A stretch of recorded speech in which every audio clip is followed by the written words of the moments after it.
Assalamualaikum warahmatullahi taala wabarakatuh. Salam sejahtera saudara-saudara sekalian. Alhamdulillah berjumpa lagi kita di channel yang serba simple, spontan, channel Malaysian Respond.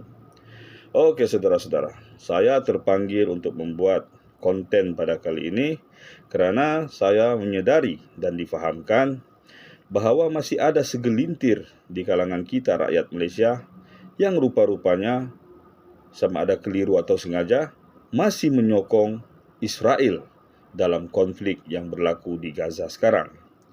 Walaupun kita tahu negara kita Malaysia mengambil pendirian untuk mengutuk serangan Israel dan menyokong Palestin, tetapi ada di kalangan kita yang berdasarkan sentimen tertentu yang kita pun tidak faham, sama ada mereka tidak faham ataupun memang, kalau saya sedikit jujur menyatakan mungkin terbawa-bawa kerana mereka bencikan agama kita Islam, maka mereka secara membabi buta menyatakan sokongan kepada Israel.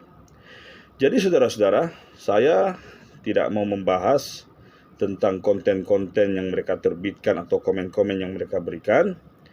Kalau kita bawa berbahas atau berdebat pun, mereka akan tetap menegakkan benang yang basah.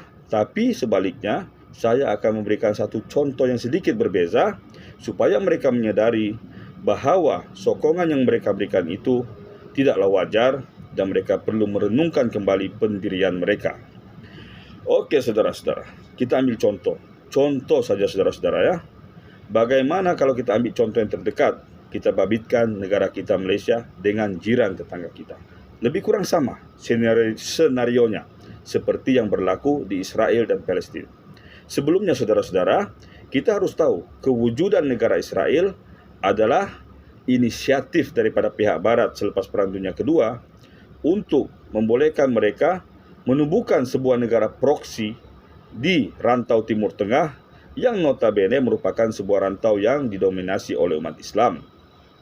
Jadi apabila mereka menyadari hal yang sama di bahagian timur ataupun di Nusantara ataupun Asia Tenggara, bahawa Malaysia dan Indonesia digabungkan dengan jumlah penduduk Islam di Selatan Thailand dan Filipina mempunyai populasi Islam yang besar, maka mereka pun tidak mau melihat dominasi berkenaan akan berlaku. Maka sama seperti di Timur Tengah, mereka juga menubuhkan sebuah negara proksi mereka di bahagian sini untuk menguasai bidang-bidang tertentu seperti ekonomi, ketenteraan, sosial dan politik. Okey. Jadi negara yang saya ambil contoh di sini tidak lain tidak bukan adalah Singapura. Walaupun kita mempunyai jiran yang kecil seperti Brunei, tetapi tidak mungkinlah Malaysia boleh kita jadikan contoh untuk berkrisis dengan Brunei. Jadi kita ambil contoh. Okey. Sebab apa? Kewujudan Israel seperti saya katakan tadi hampir sama dengan Singapura. Diinisiatifkan oleh pihak barat. Kalau Israel diterbitkan dengan alasan Holocaust yang berlaku semasa Perang Dunia Kedua, maka Singapura pula adalah berdasarkan kolonial sejarah perdagangan dan pembabitan Singapura dalam sistem negeri-negeri Selat. Semasa mereka mendoktrinkan gagasan Malayan Union. Lebih kurang sama. Jadi saudara-saudara, kalau kita lihat, Israel menggunakan alasan sejarah. Kononnya Baitul Muqaddis dan Al-Quds adalah tanah yang dijanjikan kepada mereka. Okey, itu alasan Israel. Jadi bagaimana pula jika kita Malaysia mengambil tindakan yang persis atau mirip macam Israel? Kita juga gunakan sejarah. Okey? Kalau kita lihat sejarah, Singapura ini dibuka atau diasaskan oleh seorang Melayu yang bernama Sang Nila Utama. Dari susul Galur Baginda kemudian terbitlah Kesultanan Melayu Melaka. Semasa Singapura berada di bawah naungan Siam, ianya diperintah atau ditadbir oleh seorang yang bernama Temagi, wakil Raja Siam. Beliau juga merupakan seorang Melayu. Kemudian Singapura secara langsung menjadi wilayah, sebahagian daripada wilayah Kesultanan Melayu Melaka, kemudian Kesultanan Johor Riau.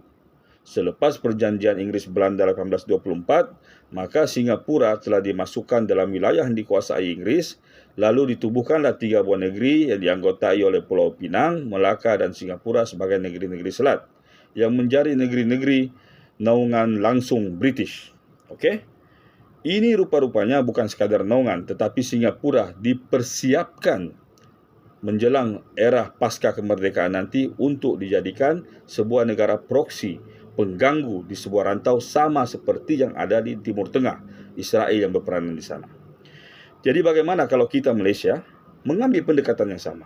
Kalau kamu marah pihak Hamas menyerang Israel hanya karena mereka menuntut hak mereka, maka bagaimana pula jika Malaysia menyerang Singapura atas alasan sejarah? Adakah kamu juga punya pendirian yang sama?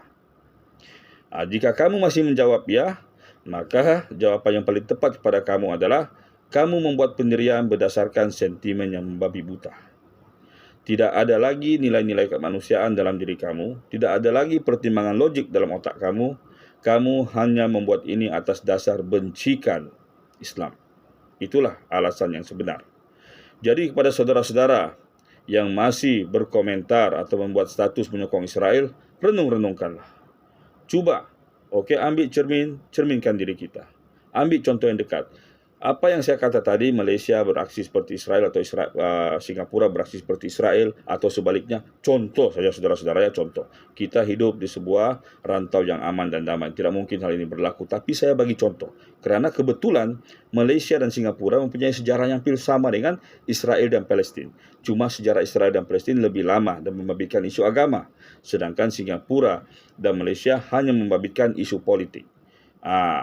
Jadi saudara-saudara, kita lihat. Dan dari segi pertikaian wilayah pun, Malaysia dan Singapura sudah pernah. Kalau kita lihat sejarah Pulau Batu Putih sehingga dibawa ke Mahkamah Antarabangsa. Jadi bagaimana kalau Malaysia mengambil hal ini sebagai alasan untuk menguasai Singapura? Atau bagaimana pula jika Singapura nanti bertindak seperti Israel, kecil-kecil cili padi tapi mau menjadi pengganggu di keseluruhan rantau yang sedia ada. Pikir-pikirkan, oke? Wallahu a'lam bishawab. Assalamualaikum warahmatullahi wabarakatuh. Semoga hujahan saya dapat menepis tanggapan negatif saudara-saudara.